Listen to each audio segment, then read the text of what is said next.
It's been a long journey for Fyfe, not always smooth, but as usual, he put it perfectly into words today. The book of Nat Fyfe reads like a footy fairy tale. How a skinny kid from Lake Grace, a town of 500 people, became an AFL champion. Are you still the same small town kid? Has footy changed you? Are you still that same guy inside? I think I'm making my way back to that guy. Footy did change me a fair bit along the way, and yeah, that one got me. Well done. And certainly changed my family because of the pressure that they have to get to put under, sort of being related to me, and yeah, I think slowly I'm returning to that kid. At the end of the season, Nat Fyfe will retire. He almost made the call 12 months ago, but the lure of one last shot kept him going.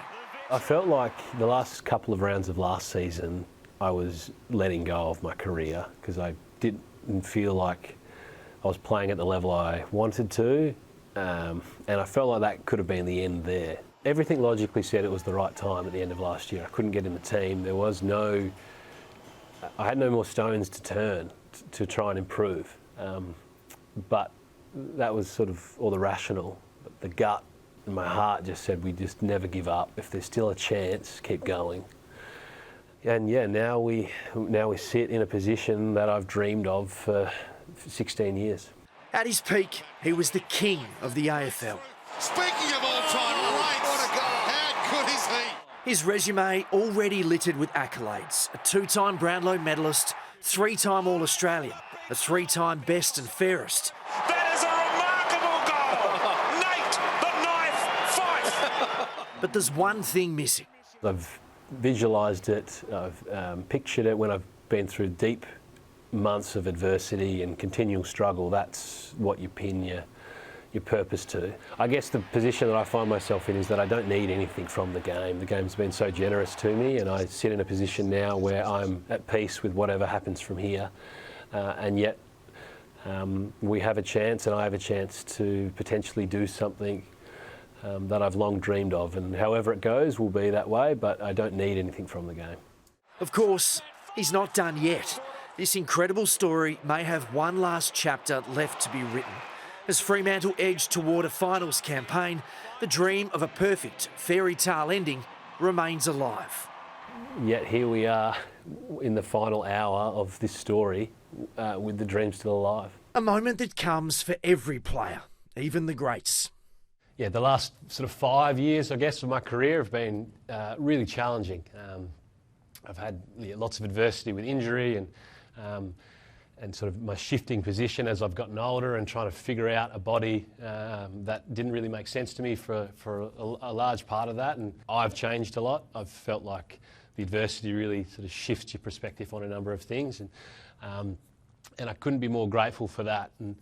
And thinking about it, sort of driving in this morning, we're on the edge of doing the thing that I have dreamt of doing for 16 years. It's been an amazing journey, and I feel like there's just still one last epic chapter to finish off. So if I can ask us all in the room to do anything from here, it's just to stay in the moment, embrace everything that comes with the challenge of the next however many weeks, and let's win that cup. Nat Fyfe is the ultimate professional, but he's had a horror run. From the best in the game to a player fighting for his spot. It's been humbling. Yeah, that's the real work. Yep, the ride on the way up with all the success is difficult, and you've got to make a lot of sacrifice, but it's nothing compared to what comes on the other side of that, and the challenges that come with adversity and suffering and just continual struggle. But if I was to categorise which one of those two was more beneficial for me as a human, it's certainly the latter. In his only interview, Fyfe says that two-time Brownlow medalist feels like a different person. If I compare that to now, I don't even really relate to that guy that much anymore, but it was amazing. You feel like you understand how the world works. Everything you do turns into the thing you want it to, and there is just so much confidence in your perspective on the world. Comparatively, things shift underneath you and you lose all of that control. It becomes a very humbling space to work in, but if you're willing and open to it, it's magically transformative. I've had my ego death whilst playing, which is amazing because it means that when I come out of this, I'm sure there's going to be some moments where I'll be a bit lost, but I feel like I've had most of that already, supported by this environment, and the Fremantle members and fans and people in the street that come up to me have just, they've just been incredibly supportive and warm, even more so that I've been struggling than when I was having great moments of success. There's one last box to tick, a premiership. The Freo champion has played out the moment 1 million times. There's a couple of different scenes which I picture, and there's sort of teammates around me and just soaking in, I guess, the hardship that all our fans that'll be there have experienced over so many years of this club, and just seeing the joy and relief that it brings on their faces and being able to celebrate that with them. And I guess closure. I picture this feeling of closure of the end of a job. You've done enough, you can go now. That sounds pretty good.